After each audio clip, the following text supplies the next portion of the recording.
and welcome to another weekly update. I hope you're doing well. Out and about this week, so apologies kind of for the production values, kind of doing it on my phone, so hopefully it's not too bad, but we'll get through it. Lots of things to talk about this week. So first of all, last week was kind of busy with UC Expo and also South Coast Summit, and the week before, I guess.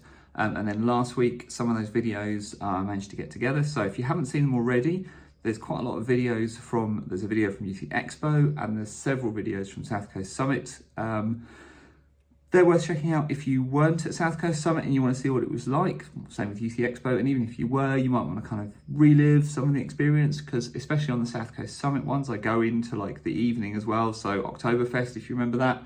And also the other things that were happening on the Thursday for the Microsoft Ignite watch parties and all the rest of it, so you can go and check those things out. There's a new blog post that I put out in the week, which is kind of interesting and is related to some of the information that came out from Microsoft Ignite about Teams and the ability for Microsoft Teams to support any kind of many more reactions, and lots of different kind of emoji types as reactions. There's a corresponding new Graph API call or set of API calls that allow you to do the same thing programmatically in Graph. So it's nice to see those come out at the same time. So I've done a blog post on how exactly to use that and how you can use the Graph API to set reactions on messages. Those can be chat messages or channel messages, kind of doesn't matter. And you can basically, like, it's a string value. So you can just put in the Unicode string of whatever the reaction is and it will get set. So pretty cool. So that is there.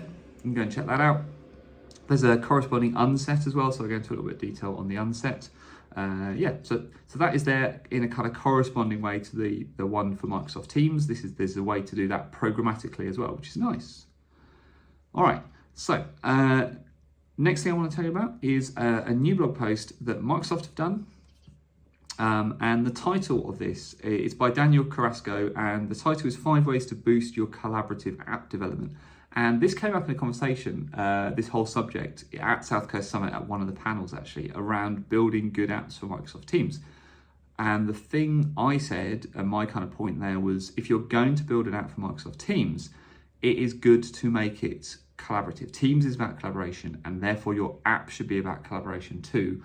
And kind of don't just make your app something that is like a manifestation of what's on your website, but in Teams, because that's not, I mean, it's useful, I guess, but it could be so much better.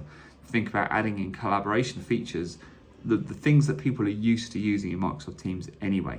And actually, this is a very well-timed blog post for, a lot of that stuff. So these are 5 different ways in which you can make your app, your Teams app, more collaborative and improve kind of collaboration. And it's things like, keeping users in the flow of work by using things like link unfurling, using things like sharing to meeting, using loop components, lots of ways you can do that. And then there's 4 other kind of tips as well for things that you can do. So this is good for Teams app developers looking to build apps, or if you've already got an app and you're looking to make it a little bit better, or improve it or add some new features and you're not quite sure what to do. This is a good post to review and just kind of think, is my app as collaborative as it could be? And if I make my app more collaborative, will that be a better experience for users? So that's a good one. Let's have a look. I think there's another blog post as well. Yep. So next up, another blog post, but this one is from the Azure Communication Services blog and the Azure Communication Services team.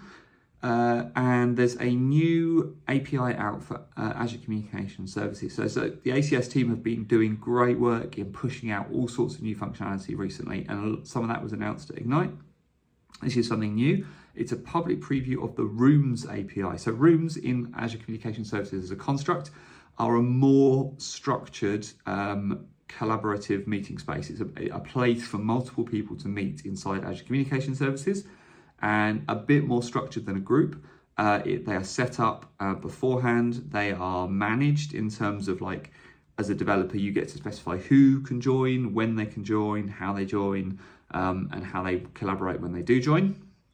You can assign roles and permissions, you can schedule, and you just get a lot more control. So it's good for if you're setting up kind of defined meeting spaces for people. So there's a whole API now for creating rooms in Azure Communication Services. This would be kind of good if you need to kind of lock down the experience to make a better, it's less ad hoc, if you like, than just a group where anybody can show up as long as you've got the code and just it gets created dynamically. This is all kind of created ahead of time. You add your users in whitelisted in a very specific way, and those users can join. So different way of using Azure Communication Services, but this might be ideal if you're doing a virtual appointments in a kind of restricted space. So healthcare is a good example of that.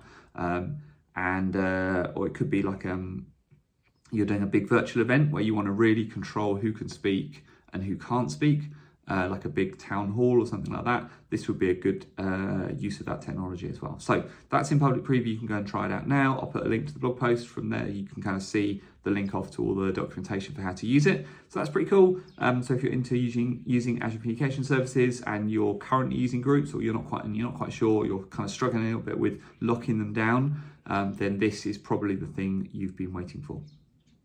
And one more thing I want to leave you with is another blog post from the Azure Communication Services blog. And they have, I said they've been doing lots of work, right? They've just introduced a new UI library for React Native, which is kind of exciting. They've got UI libraries already for Android and iOS, and as well as JavaScript and some other things. They've now done a new one for React Native. So if you've got a bunch of apps, or you're using React Native as your platform for mobile apps, then you can now take advantage of the Azure Communication Services UI components, which are fantastic, and they're a great way of quickly putting together a great Azure Communication Services experience. You can bring in the calling pane, the buttons, the participant list, the vanity feed, whatever it is you need, and build your own, or you can just drop in an entire collection of components and do it that way, and just have an entire calling experience very, very quickly. So really nice. So they've got a bunch of samples, they've got a bunch of code, there's a GitHub repository, so you can go and check it all out. They want your feedback as well, because this is brand new. So you can go and, if you're using it, tell them what you think about it. That kind of feedback really helps. So lots of interesting new things. It does feel like not quite everything, everything was done in time for Ignite, and not everything quite got announced at Ignite. So now we're getting some great announcements coming out off the back of Ignite as things just kind of cross that finish line and then can get announced. So very exciting. It's going to be a good week, I think. Lots going on. So whatever it is you're doing, have a great one, and I will talk to you again next time.